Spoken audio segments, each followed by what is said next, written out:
Les Corses réfléchissent à la régulation des flux touristiques. À qui le tour? Oksana Bobrović dans le sillage de plusieurs sites emblématiques, comme Barcelone, Venise ou l'île de Pâques, la Corse entame une réflexion pour trouver des solutions aux nuisances causées par le tourisme de masse. L'occasion pour Spoutnik de vous proposer un état des lieux de ces mesures pour limiter l'invasion touristique en Europe.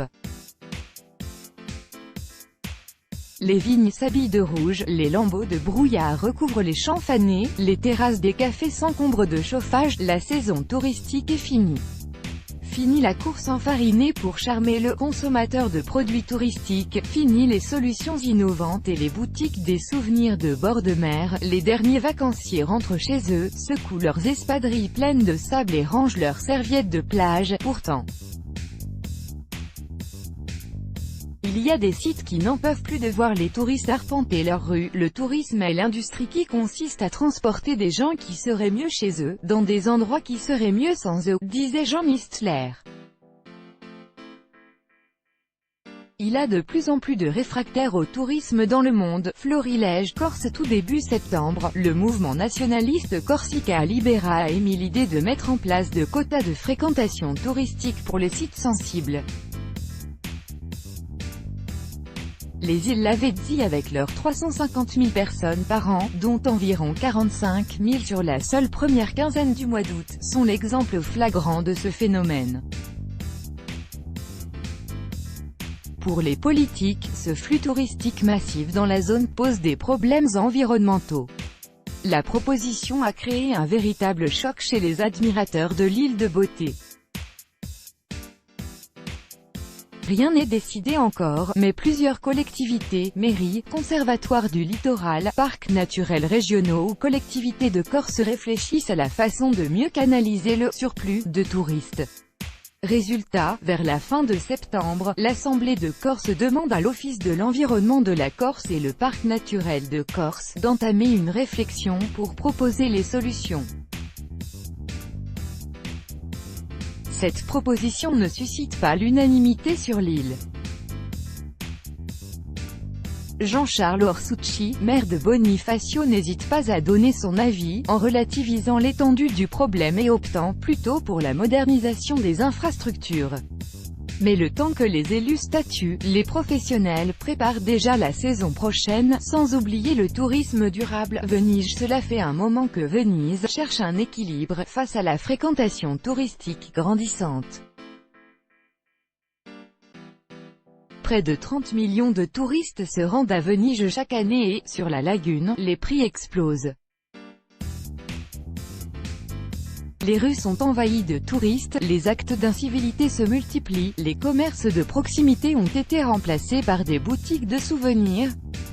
Du coup, étant donné qu'instaurer le quota touristique équivaudrait à tuer la poule aux œufs d'or, la municipalité cherche une solution en élargissant l'offre touristique en direction de Mestre, ville jumelle de la Cité des Doges. En décembre, on inaugure ici un musée présenté comme entièrement multimédia, le M9. Il est désormais plus facile de trouver un logement sur le continent, puisque l'offre Airbnb s'y développe à pas de géant.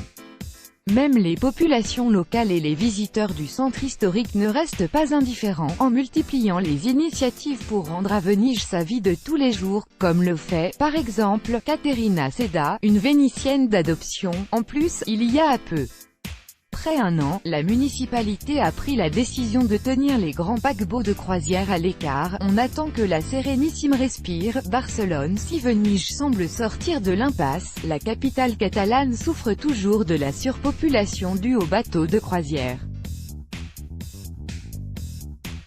Les habitants de la ville ayant fait leurs armes dans les manifestations indépendantistes sont descendus cet été dans la rue pour scander le slogan choc « Tourists go home, refugees welcome ». Environ 500 personnes ont manifesté dans le quartier côtier de la Barceloneta fin août. Même un groupe du rap en vogue a participé au mouvement. Avec sa population de 1,6 million d'habitants, Barcelone accueille 32 millions de touristes par an, de quoi bonder à craquer les sites les plus fréquentés tels que la Rambla, le Parc Güell ou la Sagrada Familia. Visiblement, certains citadins craignent les touristes presque plus que les islamistes, puisque le slogan « Tourist Fears the Terrorist » s'est également fait entendre. La mairie se défend comme elle peut, gouvernée par l'ancienne militante du droit au logement Ada Colau. Il y a déjà 3 ans déjà, la municipalité a interdit l'ouverture de nouveaux hôtels dans le centre-ville. Mieux encore, elle a instauré une sorte de quota déguisé. Les hôtels qui souhaitent réaliser des travaux de rénovation doivent diminuer leur nombre de chambres. Les leaders du logement alternatif, Airbnb et HomeAway, ont dû payer des amendes de 600 000 € pour avoir accepté des annonces d'appartements qui n'avaient pas la licence nécessaire. Ce qui n'empêche pas à ces plateformes de réservation d'élargir leur champ d'action et d'engager de jeunes cadres dynamiques. Pour ce faire, c'est bien là que réside le problème principal, un excès de touristes empiète sur la vie des citadins, à qui ils donnent du travail. Dubrovnik. Et puis, il y a cette petite ville croate, prisée depuis des décennies, ravagée par la guerre, comme un phénix, ressuscité de ses cendres, mise en danger par une autre guerre, fantastique cette fois-ci. Lieu de tournage important de Game of Thrones, Dubrovnik fait les frais du tourisme de masse. 4,2 millions de touristes par an emplissent des ruelles étroites de cette ville, où les 43 000 habitants ne savent plus où donner la tête. Et si les agences de voyage et les médias font leur beurre sur le dos des fans de la série culte, l'UNESCO menace de retirer son patronage à la perle d'Adriatique si les autorités locales ne plafonnent pas les entrées quotidiennes. Cette missive a poussé le maire Mato Franković à reprendre ses esprits et à annoncer son intention d'abaisser le quota à 4 000 personnes par jour.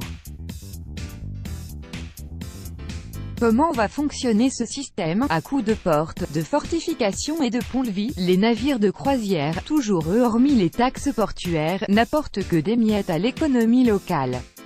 Effectivement, les clients de ces expéditions gigantesques all-inclusive dépensent très peu dans les restaurants ou les magasins sur place. Et si la ville pourrait un jour retrouver un semblant de calme, ce sera peut-être grâce à la limitation du nombre de touristes débarqués des grands paquebots. Chaque jour, seuls 5 000 d'entre eux peuvent désormais profiter de l'hospitalité de Dubrovnik. À partir de l'été 2019, le Mont Blanc n'accueillera que 214 alpinistes par jour. Amsterdam augmente les taxes de séjour jusqu'à 10 € par nuit et interdit les hôtels flottants. À Venise, on a installé au pied de 2 ponts du centre historique de portiques pour contenir le flux des touristes, démontés aussitôt par les activistes. Santorin limite la fréquentation à 8 000 touristes par jour, sous contrôle de caméras. Et l'île de Pâques interdit aux touristes de passer plus de 30 jours sur place. Alors, arrivera-t-on à endiguer la frénésie touristique? Notre frénésie touristique? Et si on imaginait une sorte de l'éducation touristique pour là aussi, changer les habitudes de consommation?